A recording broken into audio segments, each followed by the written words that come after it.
Morning everybody, today is Friday, December 15th.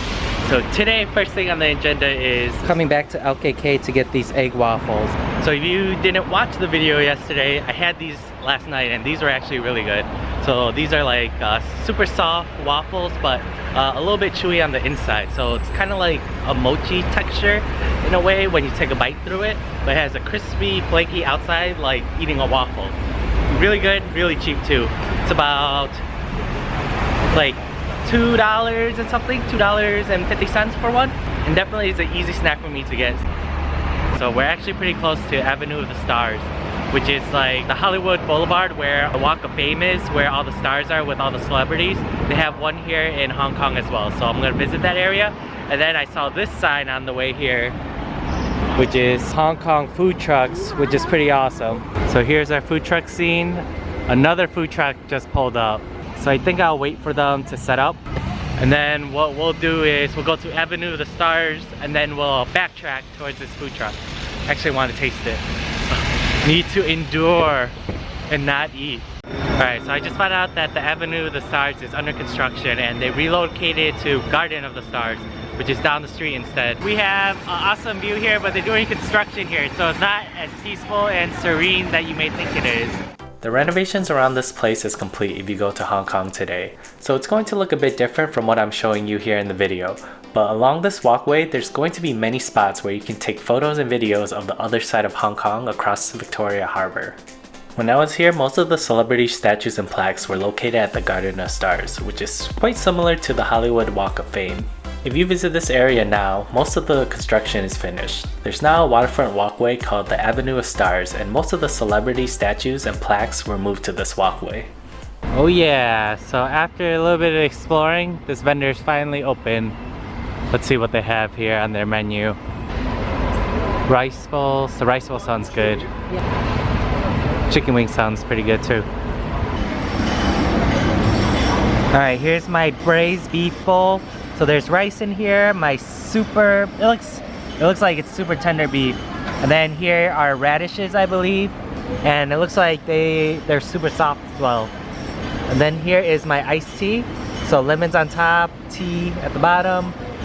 And then what I'm sitting on are these little benches or table carts, whatever you want to call them. So you can sit here and eat and chill. So this beef looks super soft. Oh, it looks like it fell off the bone too. Excited to try a piece of this. Alright, scooped a little bit of rice, a little bit of meat, all in one spoon.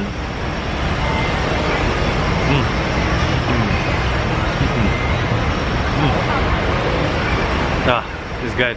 Nice soft meat, hot rice. Sauce is good as well. The sauce is kind of sweet, not salty at all.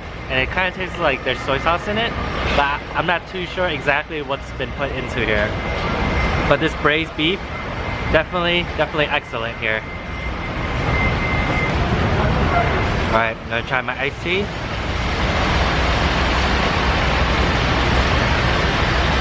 Ooh. This iced lemon tea is like very aromatic. Oh, it doesn't taste like Brisk or a normal iced tea. There's like smells of herbs coming out at me. So both my meal and iced tea was about 55 Hong Kong dollars. So that's probably in the ballpark of $7, $8 in the US. So pretty normal for US pricing for me to go eat out, like getting a burrito at Chipotle. But definitely I think this is worth it. The next place that I'm heading to is Hing Shanghai pan-fried buns. And this place is located in Tsim Sha Tsui. This place was recommended on the Michelin Food Guide in 2016, so I'm pretty excited to try out their food. The food here is made fresh daily and you can watch them make it here. The staff member has a bunch of dough that's already cut into small pieces so she can roll them out into wrappers. Once they're rolled out, they'll fill the wrappers with the meat, seafood, and gelatin mixture and fold them. Once they made a few batches, they'll place these into an oiled pan and place a lid over it. The bottom of these buns will fry up while the top of it is being cooked by the steam that's trapped. Alright, here's our Michelin rated dumplings. They even have the Michelin man on the box. So we're gonna pop these open. So I flipped these over so you can see. So at the bottom of it, these are pan fried at the bottom, so it has a crispy texture. But then the rest of it should be still soft. These are some of the best baos I ever had. Pan fried too. Adds that extra crispy element to it. Oh man, this is so good. The black truffle, you can taste the black truffle, the pork. the light soup broth, oh, so good together. And same with the shrimp as well. Both of them excellent choices. I definitely recommend you getting C so you can try 2 and 2. And it runs you about 48 Hong Kong dollars, which is about, let's see, it's $8 to $1.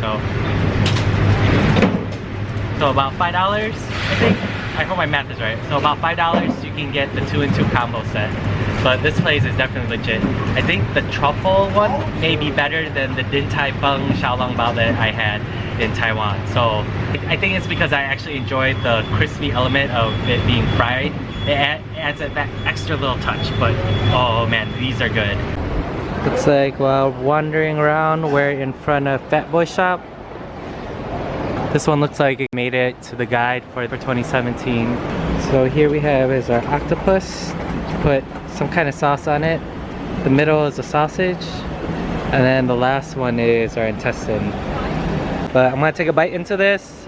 I can't, there's really no place to like put my stuff down to eat. So I'm gonna take a bite and then I'll tell you how each of them is. Out of the 3, the 2 that I prefer the best were actually the intestine and the octopus one. But the sausage one was a little bit too gamey, but from what I tasted from the sauce, the brown sauce is kind of like a sweetened hoisin sauce. But the yellow sauce is definitely, it's a strong horseradish. So like I'm tearing up just a little bit because I took a big bite of the horseradish and it'll hit me in the sinuses all at once.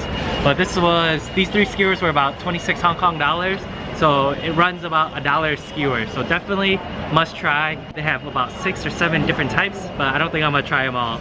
I just picked the most interesting colored ones. So I picked red, I picked orange, but it's actually pretty good. The next place that we're heading to is Yum Cha, and this place may be a little bit hard to find. It's located inside Attitude on Granville, which is a hotel. When you're inside the hotel lobby, go to the elevators and hit the 3rd floor to get to Yum Cha. Once you get off the elevator, you'll see their kitchen right away, and you might be able to see some of their work of art, like these snowman buns that are about to be steamed.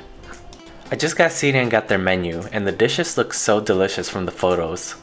If you're here by yourself like me, you may have a hard time choosing since you can only eat so much. There's also many dishes here that I'm unfamiliar with, even though I've eaten at many Chinese restaurants back in the US. There's some interesting ones too, like this 1,000-year-old duck egg with silken tofu. There's a number located next to each dish on the menu that you can match up on the order sheet. Use a pen or pencil that's already there to write down the number of dishes that you want to order. The first dish that I ordered are these pink shrimp and pork buns. The second dish was the baked pineapple puff, which kind of looks like birds in a cage. And the last dish that I ordered were these yellow hot custard molten buns. I've always been told not to play with my food, but I couldn't resist while I was here and decided to give our little friends some more personality. Inside of this molten egg custard bun is an egg custard, so we're going to give it a light squeeze just to check out how much there is. We're going to take a bite out of our little friend here, and the bun itself is soft, warm, and a bit elastic. And the egg custard filling, it's slightly sweet, eggy, and creamy, and it ties it all together. This bun was really delicious. The next one we're going to try is the shrimp and pork bun. The bun itself is warm and soft like the one we just had. The filling has a bit of a kick to it. It's not too spicy, but it's just a little bit spicy. There's small pieces of shrimp and pork inside of it, along with some vegetables. I was a bit disappointed to find out that there wasn't a lot of filling inside of these, so I probably wouldn't order this item again if I came back next time. The last thing that I ordered were these baked pineapple puffs. These are quite similar to Taiwanese pineapple cakes. The outside of it is like a shortbread, but it was a bit more dry, and the filling on the inside is pineapple, and the texture is similar to a jam. I didn't really enjoy eating these birds by itself, but when paired with my white chrysanthemum tea, these birds were pretty good. So this is the inside of Yum Cha. Fairly big establishment. They have a break for about 2 hours in the afternoon. If you come during the morning, they have more options for dim sum. So come during the morning if you want to see a bigger selection of their dim sum items. Because there was a couple items I did want to get, like the shrimp crepe, and there was like a shrimp dumpling one that looked really good, but unfortunately they don't serve it for dinner. So we're gonna pay and then head out of here.